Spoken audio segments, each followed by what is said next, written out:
많이 주무셨습니까? 네, 저도 모처럼 잘 잤습니다. 네. 제가 어제 보신 것처럼 저희 아이들이 많이 모입니다. 많이 모여서 예배하고 찬양하고 정말 하나님 기뻐하시는 것 같습니다. 그 아이들이 함께 모이고 나서 거의 2시간 영어 찬양하고 또 현지인 아랍어 찬양하고 또 예배 드리고 또 같이 분반 그 1000명의 아이들이 거의 30개 분반으로 나눠져서 설교했던 내용을 또 같이 나누고 또 성경 암송하고 또 게임도 하고 또 이렇게 하면서 밥도 먹고 이렇게 가거든요.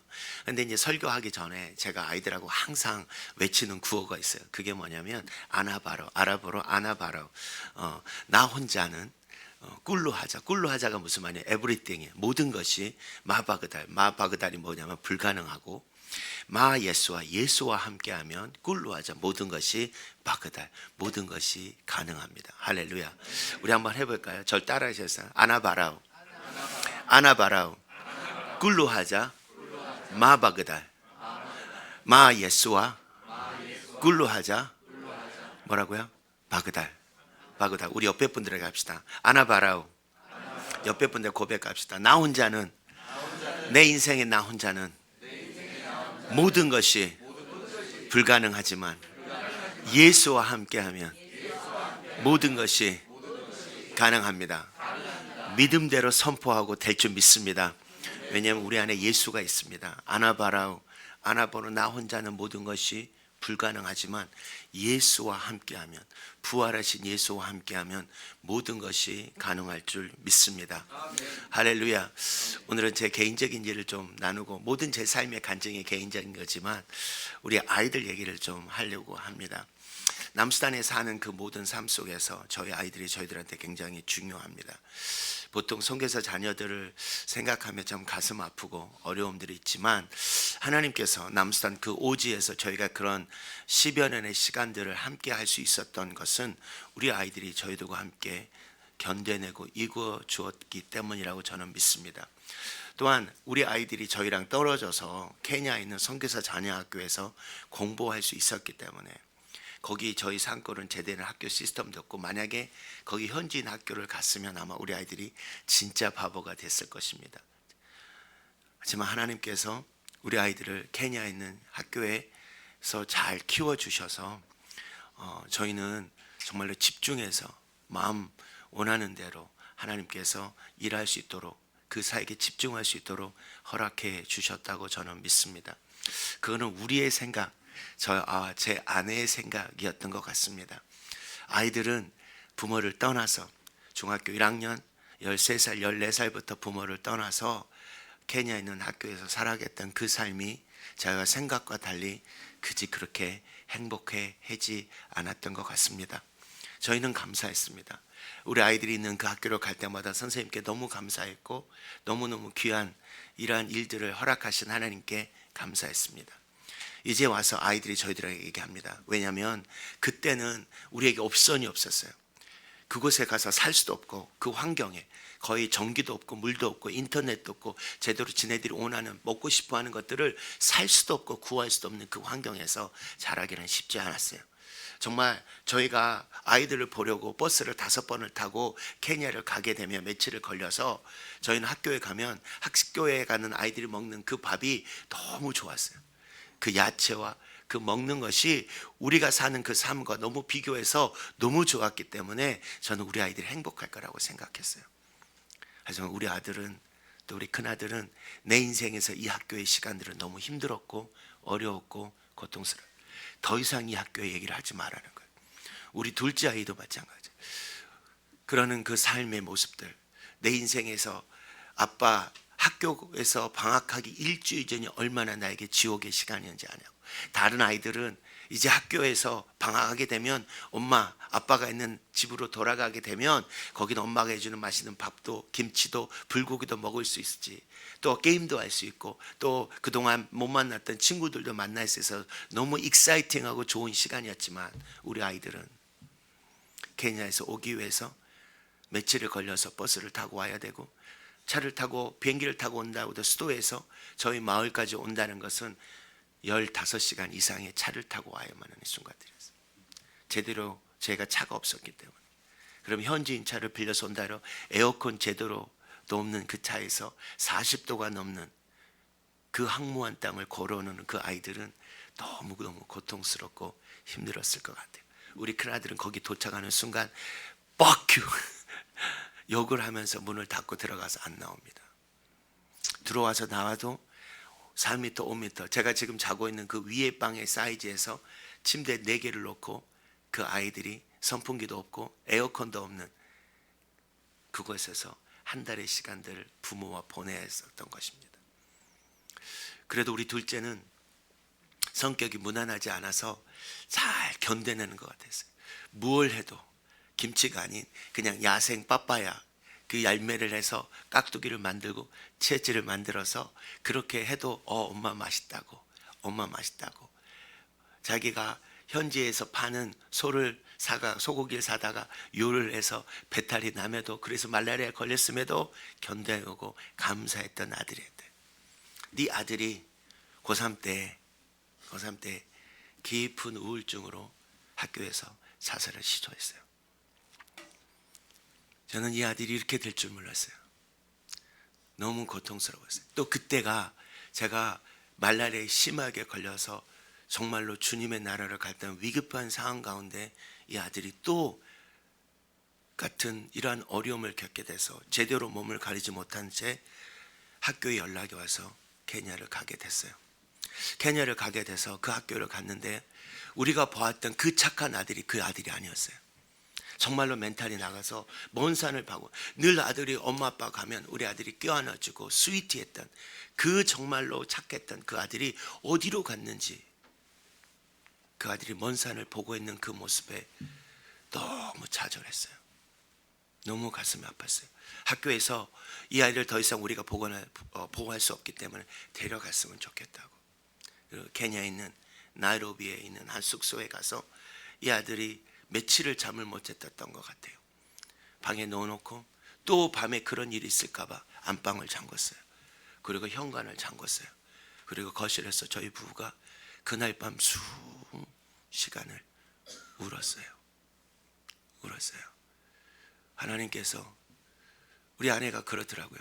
며칠 있다가 그 아이의 짐을 빼러 학교를 가는데 차에서 안 내오더라고요. 왜 안 나오냐고, 짐 빼서 빨리 가야지. 근데 나중에 얘기하더라고요. 만약에 우리 아들이 자살이 해버려서 죽은 우리 아이들이 남은 이 짐들을 뺀다고 생각하니까 도저히 다리에 힘이 풀려서 도저히 차를 나와서 나올 수가 없었다고. 그리고 학교에서 우리 아들이 착하고 공부를 잘했기 때문에 온라인으로 다 공부를 할 수 있게 해서 졸업할 수 있도록 해주겠다고. 하지만 더 이상 학교의 생활을 할 수 없다고. 남은 시간을 저도 몸이 안 좋았고 또 우리 아들의 그 어려움들을 보면서 잠시 동안 다시 한국에 나와서 저도 치료하고 아이가 상담을 받고 하는 시간들을 갖게 됐어요. 하나님께서 은혜였는지 감사하게도 이 아이가 많이 좋아져서 미국에 있는 학교에 가고 학교에 가서 공부하는 과정 속에 간호학교를 가게 됐어요. 그 이유는 어떠냐면 우리 아이가 남수단에 왔을 때 간호학과 공부를 하는 과정 속에서 공부를 했을 때 우리 남수단에서 유조차가 터졌어요. 유조차가 터져서 수백 명이 다치고 죽고 불에 화상을 입었어요. 근데 아들이 그때 방학 때 그 사건이 퍼졌는데 한번 거기를 가보고 싶다는 거예요. 아니 거기 가지 말고 그냥 여기 있어. 거기 시끄럽고 환자들 너무너무 고통스러운 것들이 너한테 어려울 거라고, 마음이 어렵게 될 거라고. 아니 한번 가보고 싶다는 거예요. 근데 그 가서 거기 담당하는 분에게 얘기하고 또 우리 아들이 있으니까 이런 일들을 좀 할 수 있도록 도와달라고. 그리고 이제 아들을 맡기고 저는 또 제 일을 보러 나갔다가 몇 시간 있다가 가보니까요, 저희 아들이 거기에 의사 선생님처럼 그분들을, 그 아픈 환자들을 돌보고 있더라고요. 왜냐하면 사람들이 생각하기에 색깔이 다르잖아요. 한국 사람이잖아요. 외국 사람이잖아요. 그 외국 사람들이 멀리에서 자기들을 도운 거라고 생각하고 다 우리 아들을 불러서 그 스킨들을 드레싱 해주고 돌봐주고 있는 거예요. 그가, 우리 아들이 3일 동안을 그곳에서, 그 현장에서 일하고 나서 마지막 적십자 비행기가 와서, 응급 비행기가 와서 이 사람들을 데리고 갈 때 이제 마지막 집에 돌아오는 과정 속에서 이 아이들이 이렇게 고백하는 거예요. 아빠, 내가 미국에서 간호학을 공부하고 또 다른 어떤 메디컬 관련된 일들을 하면서 내가 신문을 해결하고 잘 사는 방법들을 찾아가서 이렇게 살고 싶었는데, 아빠, 내가 이런 어렵고 힘든 자들을 향해서 그들을 위해서 내가 살아가는 삶도 결코 나쁘지 않을 것 같아, 이러는 거예요. 그러면서 간호학과를 공부했어요. 근데 공부하고 정말 열심히 공부해서 1학년, 2학년을 올 A를 다 맞았어요. 그리고 약을 먹어가면서 참 어려운 시간들이었죠. 근데 얼마나 힘들었겠어요. 여러분 아시겠지만 우울증이나 정신과 약을 먹으면 굉장히 졸립니다. 굉장히 졸리는 과정 속에서도 밤새 공부하며 이겨내면서 좋은 점수를 받았어요. 부모가 제대로 된 학비를 감당할 수 없기 때문에 미국에 있는 한 독지가를 통해서 아이 학비를 해결시켜 주셨어요. 또 학비 때문뿐만 아니라 자기 용돈도 미국에 있는 여러 교회 선교사 자녀들을 도와주려고 하는, 그분들에게 그 선교사 자녀들에게 장학금을 주려고 했던 그분들의 교회를 찾아다니면서 자국의 남산에서 어렸을 때 경험했던 수많은 어려움들을 글을 써가지고 간증문을 써가지고 인터뷰하면서 용돈을 받아가면서 공부했어요. 그래서 간호학과 본과에 들어갔어요. 근데 그때 무슨 일이 일어나냐면, 그때 알았어요. 우리 아들을 고등학교 동안에 자살이란 시간까지 경험하게 할 수밖에 없던 그 원인이 있었어요. 우리 아들이 학교 선생님이라서 학교 선생님과 함께 그 학생들 몇몇 그 학생들에서 집단적으로 몇 년 동안을 괴롭힘을 당했어요. 그 선생님이 수년 동안을 괴롭혔던 그 우리 아들의 선생님이 우리 아들이 공부하고 있는 그 대학의 안식년으로 그 학교에 오게 된 거예요. 근데 그 선생님을 보는 순간 우리 아들이 다시 트라우마가 올라온 거예요. 괴롭혔던, 힘들었던 그 순간에 강박이 올라오고 제대로 공부를 할 수 없게 된 거예요. 다시 한국에 와서 또 치료를 받고 그 시간들을 하다가 너무나 약을 쓰다 보니까 이제는 약의 부작용이 생겨서 심체검사 받을 때 2.0, 1.5였던 시력이 마이너스 0.5, 0.8로 떨어져 버려요.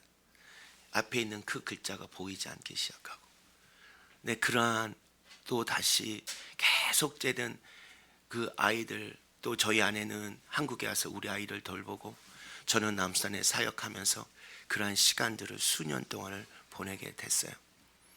그러고 다시 회복이 돼서 또 그 학교는 도저히 다닐 수 없어서 다른 학교로 다니게 됐어요. 다시 계속 공부하는데 그 공부가 너무 힘들었던 것 같아요. 아프기도 하고 또 지금 와서는 그 아이가 적성에 맞지 않아서 아무리 공부를 해도 점수가 나오지 않아요. 저는 하나님, 이 아들 하나님 불쌍히 여겨주셔서 선교사 자녀가 뭔 죄냐고, 하나님께서 이 아들을 하나님 도와주셔서 이 공부를 잘 마치게 해달라고 정말로 기도를 많이 했어요. 제가 아프리카에서 7년의 시간들을 보내면서 우리 아들이 아프기 시작하면서 지금까지 매주 금식했어요. 매주 월요일을 금식하면서 매주 밤마다 기도하고, 작년 2024년 이 아들이 공부할 때는요, 매일 밤 서너 시간 하루 종일, 아니면 이 아들이 엄마 아빠 지금 시험 봐 그러면 모든 일을 접고 그곳에서 교회에 들어가서 1시간 2시간을 기도했어요. 그리고 그날 밤 시험 본다면 밤새 기도. 어느 날은 하나님 주여 주여를 거의 5시간이요, 주여만 부른 거. 목이 다 새고 하나님 도와달라고, 이 아들 불쌍히 여겨달라고, 하나님 이 아들 불쌍히 해달라고 오랫동안 기도해왔어요. 근데 결국 이 아들이 저한테 연락했어요. 아빠, 내가 정말로 노력하고 정말로 해보려 했는데 안 되는 것 같아요. 더 이상 이 과의 공부를 할 수 없을 것 같아요. 제가 이 말을 우리 아들한테 듣는 순간 제 다리가 꺾이더라고요. 제 안에 정말로 마음이 어렵더라고요. 기도가 안 되더라고요. 왜요? 하나님에 대한 섭섭함이 생기더라고요. 하나님의 섭섭함이 생겨요. 정말로 우리 아이들한테 설교할 때요, 안아봐라오, 안아봐라오. 나 혼자는 모든 것이 불가능하지만 예수와 함께하면 모든 것이 가능하다라고 하는 이 선포가 힘 있는 선포가 아니라 그냥 하는 하나의 소리로 만들어버리고 고백되어지고 말더라는 거예요. 근데 그 순간에 깊은 좌절과 섭섭함의 그 자리에 요즘 저희가 2024년 주 어린이 사역하면서 했던 말씀이 예수님의 기적 시리즈예요. 예수님의 기적 시리즈를 하는 그 순간에 그때 준비했던 말씀이 바로 오늘 여러분과 함께 읽은 마르다, 마리아, 나사렛의 얘기예요.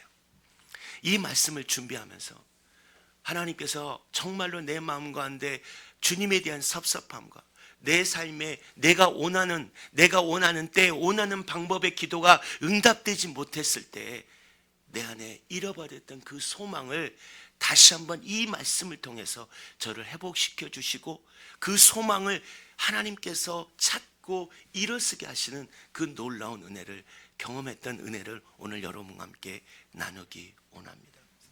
오늘 여러분 함께 했던 이 말씀, 요한복음 11장에 있는 말씀은 아마 우리 박영철 목사님께서 정말로 많이, 정말로 수십 번을 나눴을 거예요. 왜? 이 장이 바로 예수 그리스도의 부활을 말씀하기 때문에. 길이요 진리요 생명생 예수가 나로 말미암지 않고는 살 수 없는 예수 그리스도의 부활을 설명하는 이 말씀이기 때문에 부활 복음의 핵심이에요. 근데요, 제가 이 말씀을 묵상하면서 이 마르다와 마리아의 이 말씀을 묵상하면서 하나님께서 나를 위로하시며 나를 세우셨던 이 첫 번째 말씀은 사랑하는 자의 기도도 더디될 수 있다는 거예요. 사랑하는 자의 기도도 더디될 수 있어요. 오늘 요한복음 우리가 읽지 않았지만 11장 2절과 3절 5절을 보면 마리아 그러면 나사로와 예수님의 관계에 대해서 이야기해요. 정말 그들이 어떤 상황에 처했는지도 나옵니다. 2절에 보면 이는 마리아는 항유오팝을 굽고 머리털로 주의 발을 닦던 자다. 그 비싼 항유를 예수님께 드렸다고, 그 머리로 예수님 발을 씻었던 자예요. 그리고 여러분 알듯이 발 아래 여인처럼 그 자매의 별명처럼 늘 주님의 말씀을 쫓아 주님 곁에서 주님의 말씀을 따르며 주님의 말씀을 듣고 주님과 깊은 교제 가운데 있었던 사람이에요. 그래서 그들이 예수님께서 문제가 생겼어요. 그게 뭐예요? 자기의 오라비인 나사로가 병에 걸렸어요. 그래서 예수님께 사람을 보내어서 그 병든 나사로가 아프다고 병들었다고 하는데 그 관계에 대한 핵심이 여기 나와요. 3절에 이에 그의 누이 예수님께 사람을 보내어 주여 보시옵소서 사랑하는 자가 병들었다. 그냥 하는 것이 아니라 그냥 이 주님이 아는 사람이 병들었던 게 아니라 주님이 사랑하는 자가 병들었습니다 라고 얘기하는 거예요. 그리고 5절에 보면 주님이 뭐라고 말씀하면 예수께서 본래 마르다와 그의 동생 나사로를 사랑하셨다라고 얘기하는 거예요. 여러분, 마르다와 예수님의 섬김, 그 다음에 바쁘고 정말 여러 가지 관계였지만 어떤 분은 예수님과 그들과 관계가 사촌 관계라고 얘기해요. 하지만 분명한 것은 예수님과 그들과의 관계가 깊은 관계 속에 서로 사랑하는 관계였다라는 거예요. 여러분 생각해 보세요. 사랑하는 관계였다라면 분명히 그분이 어려움이 생기고 아픔이 생겼다면 분명히 예수님께서 마르다가 그 요청에 의해서 바로 그 자리를 떠서 그 마르다와 마리다의 요청을 들어주시기 위해서 그 자리를 떠서 나사로를 고치기 위해 분명히 가셨을 거예요. 지금 예수님은 그러지 않으셨어요. 그곳을 가지 않으셨어요. 오히려 4일이 지난 후에 의도적으로 그 시간들을 만들어 가시면서 4일이 지난 후 결과적으로는 나사로가 죽은 후에야 예수님의 때가 됐음을 아시고 그곳에 가셨어요. 그리고 마리다가 예수님을 보고 난 후에 달려와서 이렇게 고백합니다. 주님이 여기 계셨다라면 주님이 여기 계셨다라면 내 동생이 죽지 않았을 것인데. 또 마리아도 예수님이 오셨다는 그 말을 듣고 달려와서 아무 얘기하지 않고 먼저 하심이 주님이 여기 계셨다라면 내 오라버니가 죽지 아니하셨을 텐데. 주님이 그들의 모습을 보시며 우셨다라고 얘기해요. 우셨다라고. 여러분, 우리 인생 가운데도 우리가 소망하며 기도했던 그 기도들이 더디되고 응답되지 않은 그런 모습들이 있지 않습니까?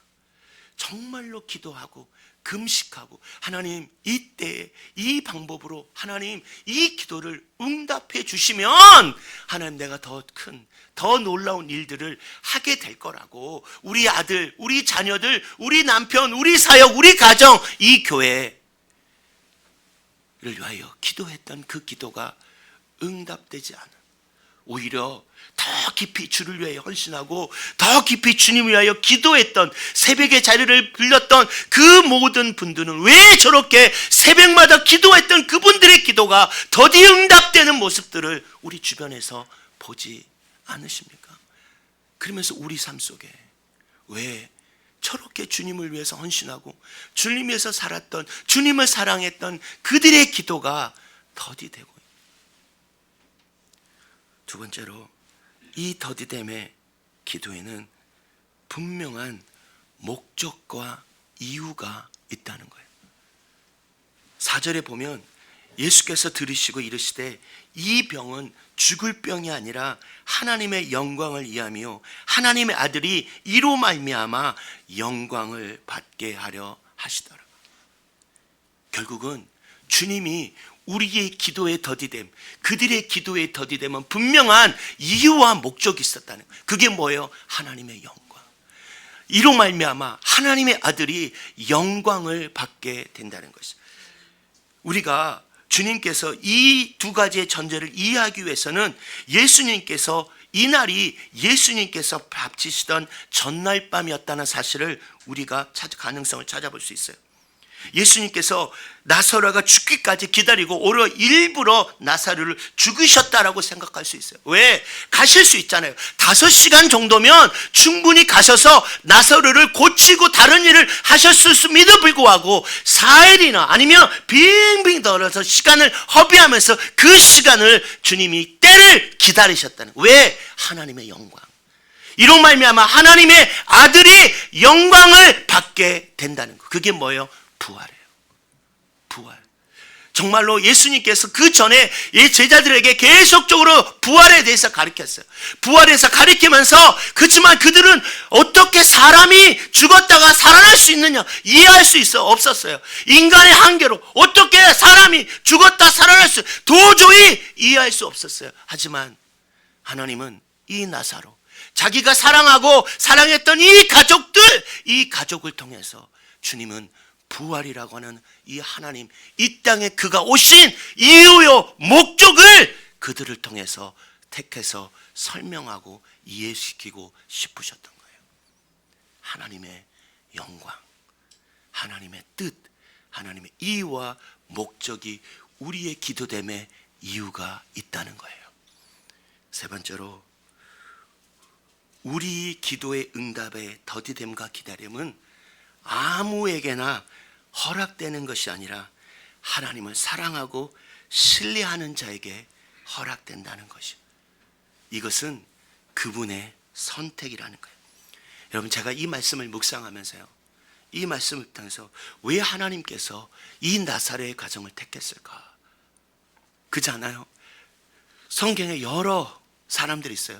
베드로의 가정을 택할 수도 있고 다른 제자의 가정을 택할 수도 있고 리모데나 다른 나라들의 가정을 택할 수 있음에도 불구하고 왜 하나님께서 굳이 가장 그들을 위해 주를 위해 헌신하고 섬겼던 이 나사렛의 가정, 정말로 부모도 없고 정지 그 누이와 그 오라비 셋만 남아서 어떻게든 인생을 살아보겠던, 인간적으로 보면 불행했던 힘들었던 이 가정을 택해서 이 아픔과 이 고통, 다시 말하면 사랑하는 자로부터 거절감에 거절감에 이 아픔과 기다림과 고통을 허락하셨을까?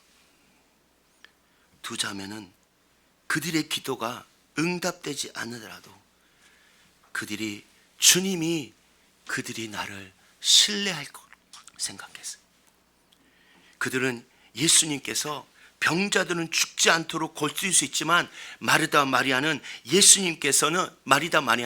그 정도까지 예수님이 더 깊이 사랑하고 예수님에 대해 알고 있지만 그들의 삶의 현장에서 부활이라는 죽었던 자가 살아날 수 있다는 이 전지전능하신 그 주님을 자기의 삶에 경험했던 그것으로 제한하고 그것만 믿을 수밖에 없었다는 것이죠.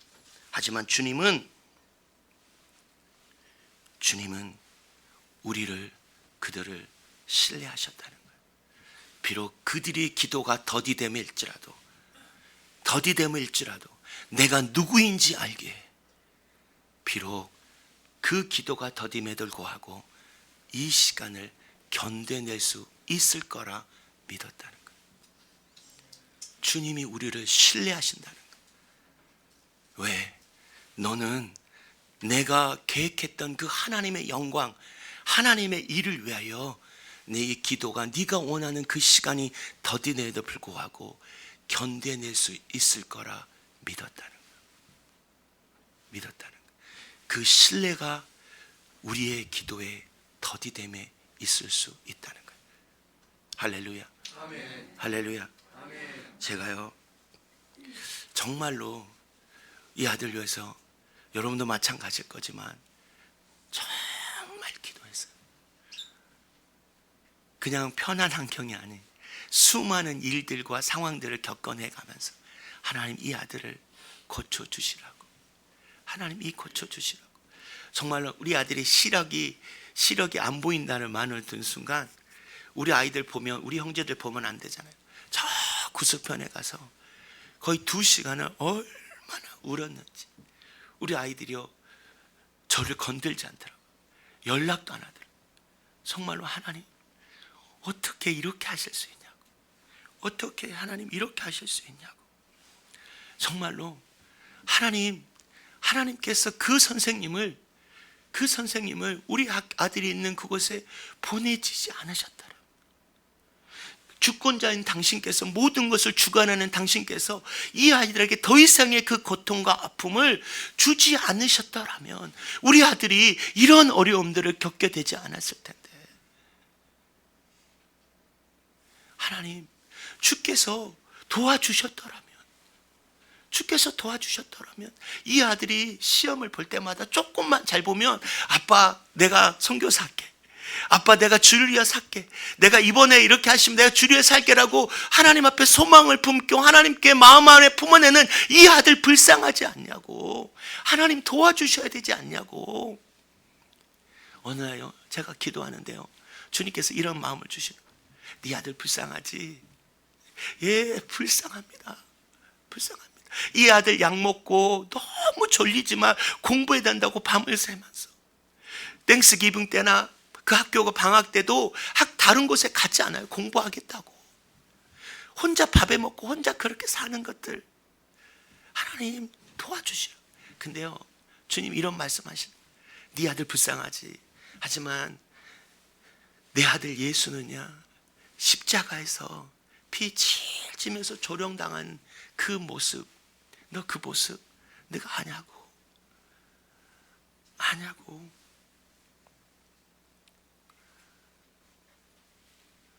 결국은 이 학과를 옮기게 됐어요. 근데요 이 말씀을 준비하면서 정말로 제가 이 아들을 위해서 기도할 때 주님이 주셨던 말씀이 있었어요. 이게 뭐냐면 시편 30편 11절에서 12절의 말씀이에요. 주께서 내 슬픔이 변하여 내게 축임에 대하시며 나의 뱃옷을 벗겨서 기쁨의 때 띄우셨고 이는 내가 잠잠하지 않으며 내 영광으로 주를 찬송케 하시니 여호와 나의 하나님이여 내가 주께 영원히 감사하리로다. 하나님 정말로 내 삶이요 내 삶이 정말로 내 슬픔이 변화요. 내가 어떤 성경 번역에 보면 내 벳옷을, 정말로 내가 상복을 벗겨서 나에게 기쁨의 띠를 띄우실 그 주님이 그때에 있을 것이라 하는 그 소망. 근데 그 소망이요, 내가 원하는 시간과 내가 원하는 방법으로 되어지지 않을 때에 저도, 우리도, 여러분도 마리아처럼 주님이 여기 계셨다라면, 주님이 우리 아들을 지켜주셨다라면, 오히려 주님이 남수단이라는 이 땅이 아니라 다른 땅에서 우리 아이들을 좀 더 제가 온전히 더 섬길 수 있더라면 우리 아들이 아프지 않았을 텐데. 그 섭섭함이, 그로 인해서 내 마음이 더디됨으로 말미암아, 내가 원하는 방법이 응답되지 않음으로 말미암아 마리아처럼 그 소망을 무덤에 놓고 큰 돌로 막아버린 제 삶을 발견하게 해주셨어요. 그날 이 말씀을 묵상하면서 한 말씀이 제 눈에 들어왔어요. 주님이 말씀해요. 마리아가 해요. 주님, 4일이나 됐습니다. 몸에서 냄새가 납니다.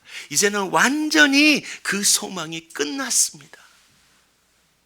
하지만 주님은 잃어버린 그 소망, 포기했던 나의 기도, 그 기도를 향해서 주님이 저에게 말씀해요. 그 돌을 옮겨 놓으라고. 그 돌을 옮겨 놓으라고. 우리가 원하는 때에 우리의 기도가 더디지 못함으로 인해서, 그 기도가 응답되지 못함으로 하는 그 시간부터 깊은 무덤에 내려놓았던 우리의 그 소망을, 그리고 큰 돌로 막아버렸던 그 모든 그 상황을 주님이 말씀합니다. 그 돌을 옮겨 놓으라고. 그리고 주님이 나사로야 일어나라고 말씀하더라. 그때 제가 이 말씀을 준비하면서 제가 생각났던 찬양이 하나 있어요. 그게 뭐냐면, 우리 아들이요, 그 자살 시도하려고 했던 그날 아들 데려왔을 때, 그때 제 옆에, 오늘 저녁에 말씀드리겠지만, 그때요 제가 남수단 사역 처음으로 손님이 남수단에 오셨어요. 우리 사우스웨스트는 동문이고 저와 함께 사역했던 분인데, 이분이 7년의 안식년을 맞춰서 남수단에 오셨는데, 그 공항에서, 그 오는 남수단에서 제 숨이 꼴딱꼴딱 넘어가는 저 모습을 보는 거예요. 말라리아에 걸려서 저 죽어가는 모습을 본 그분이, 그때 또 같이 케냐로 넘어가다가 우리 아들이 그러한 어려움들을 겪었다는 얘기를 듣고 너무 황당하잖아요. 이러지도 못하고 저러지도 못하고. 근데 이분이 저에게 한 찬양을 들려주는 거예요. 목사님, 이 찬양 듣고 힘냈으면 좋겠다고, 힘내시라고. 한번 들어보시게요. 주 나의 모습 보네, 상한 나의 맘 보시네. 주 나의 눈물 안에 홀로 울던 날 아시네. 주 나의 모습 보네, 상한 나의 맘 보시네. 주 나의 눈물 안에 홀로 울던 날 아시네.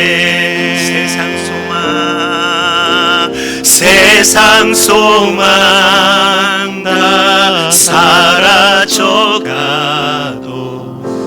주의 말하는 끝이 없으니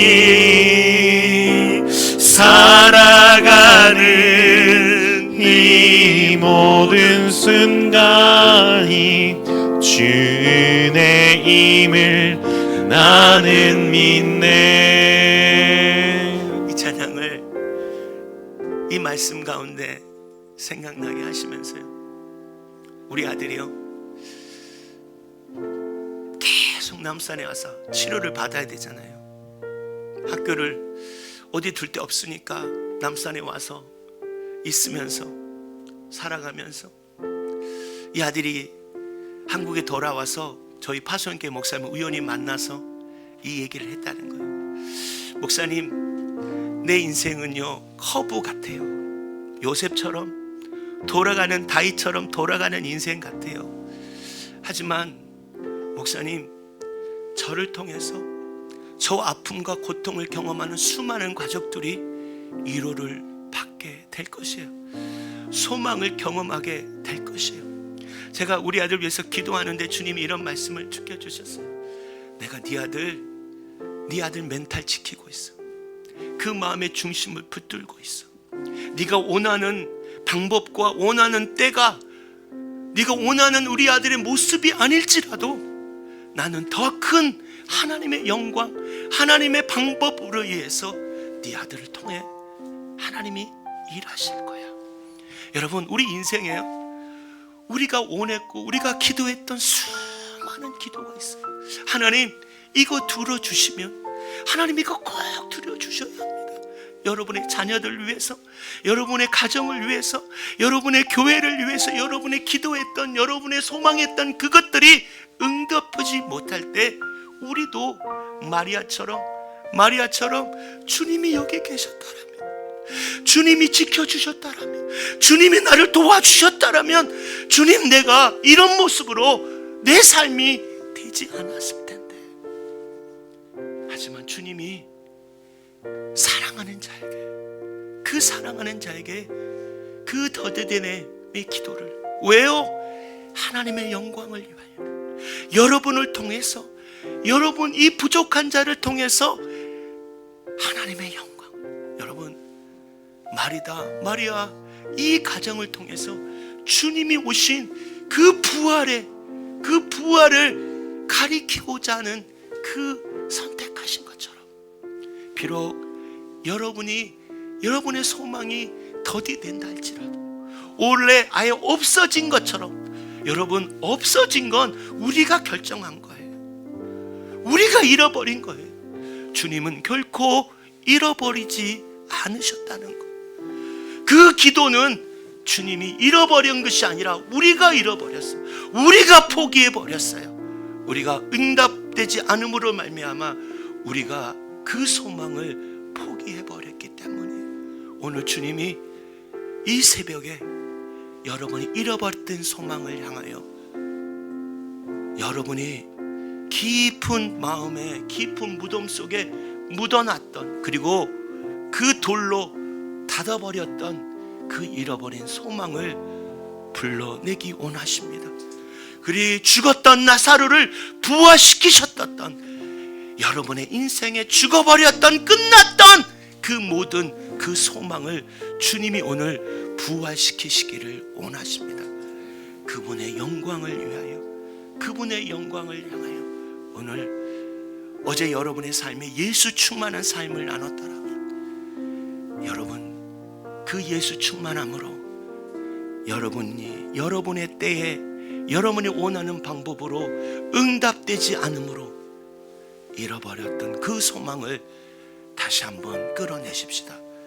그리고 주님 믿음으로, 주님 내가 나를 신뢰함으로, 주님이 나를 신뢰함으로 그 기도를 다시 한번 일으키셔서 주님의 놀라운 영광이 여러분의 삶 속에 고백되어지기를 주님의 이름으로 소망합니다. 포기하지 마십시다. 그 기도를 포기하지 마십시다. 그 기도를 여러분의 가슴 깊이 묻지 말고 닫지 마십시다. 다시 한번 그 가슴에서 꺼내어 주님의 영광의 때에 사용하시도록 일으켜 내십시다. 이것이 우리의 믿음의 고백인 것입니다. 할렐루야.